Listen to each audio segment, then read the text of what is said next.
In the 1950s, from bustling lunch counters to family supper tables, a plate of golden fried fish was rarely left to fend for itself. Beside it sat a cool, creamy spoonful of tartar sauce, humble, delicious, and somehow capable of making even the plainest fish steak feel like a proper supper. And although it takes scarcely 5 minutes to make, it may well become the finest tartar sauce you ever serve.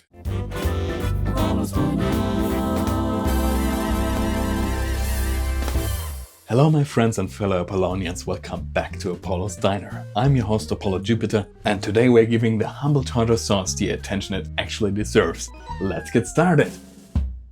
Let's start with the heart of our sauce, mayonnaise. We need about 1 cup or 220 grams of good old full-fat mayonnaise.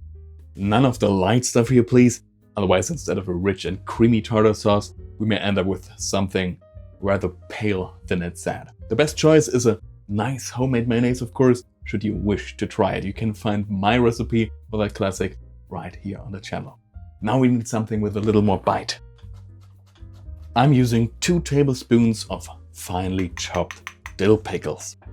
You can also replace those with about 1.5 tablespoons of sweet pickle relish. And purely by happy coincidence, I've already made a proper old-fashioned version of that here at Apollo's Diner as well. So whether you prefer your tartar sauce sharp and pickly or just a little sweeter, both roads eventually lead to a very pleasant fish supper. Then we need 1 tablespoon of finely chopped onion. Chop it as finely as you reasonably can. We want a little flavor and crunch in every spoonful, not one enormous piece of onion waiting to ambush an unsuspecting fish stick. And before the pickles and onion go anywhere near our mayonnaise, let's give them a gentle pat with some kitchen paper. They bring plenty of flavor to the party, but they also bring water. And we are making tartar sauce, not pickle soup. For a little brightness, we need 1 tablespoon of lemon juice along with 1 teaspoon of pickle juice. The lemon wakes everything up, while the pickle juice makes certain nobody forgets what sort of sauce this is. Then we are adding 1 teaspoon of finely chopped capers. They are optional but very traditional and provide a lovely little burst of salty sharpness. We also need 1 teaspoon of finely chopped fresh parsley. It adds a little color, a little freshness, and makes the whole bowl look as though we've made considerably more effort than we actually have.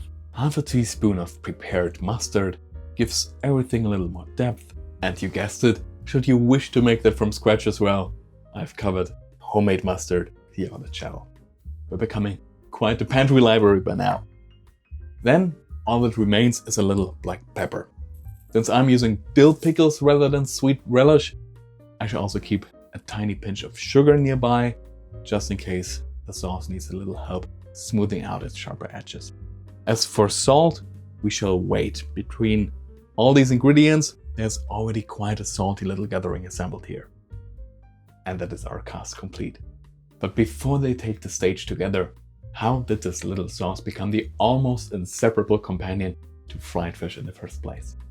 Well, by the 1950s, tartar sauce was already an old hand in the kitchen. Its roots lie in the French sauce tartare, and by the middle of the 19th century, recipes were already combining an egg and oil base with mustard, gherkins, capers, shallots, and herbs. By 1903, the great chef Auguste Escoffier had placed it among the classic cold sauces and paired it with fried fish. So when frozen fish sticks arrived in American supermarkets in 1953, tartar sauce hardly needed an introduction. The fish stick was the newcomer. Tartar sauce simply pulled up a chair beside it and has hardly moved since. Now let us bring our own little cast together. And that is the easy part.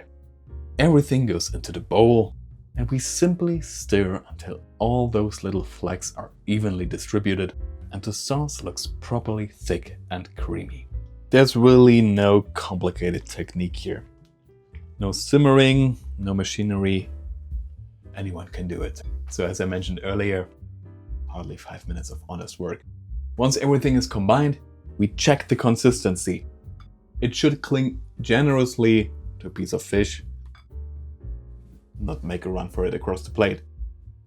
And now comes the most important part of any sauce recipe. We taste it.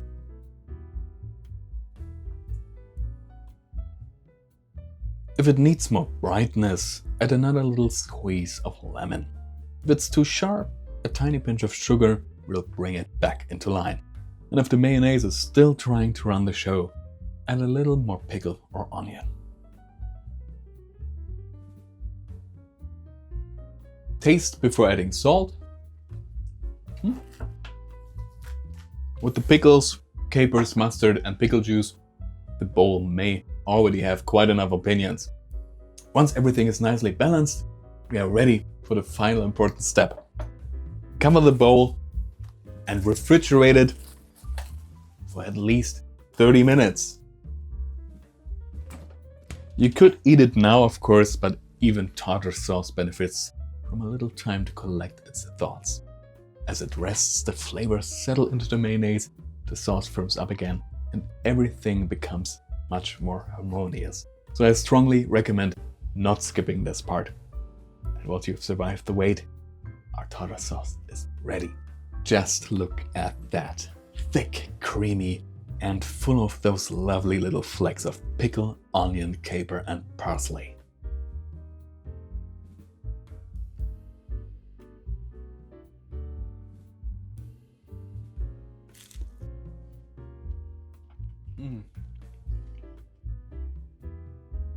So good. I love it.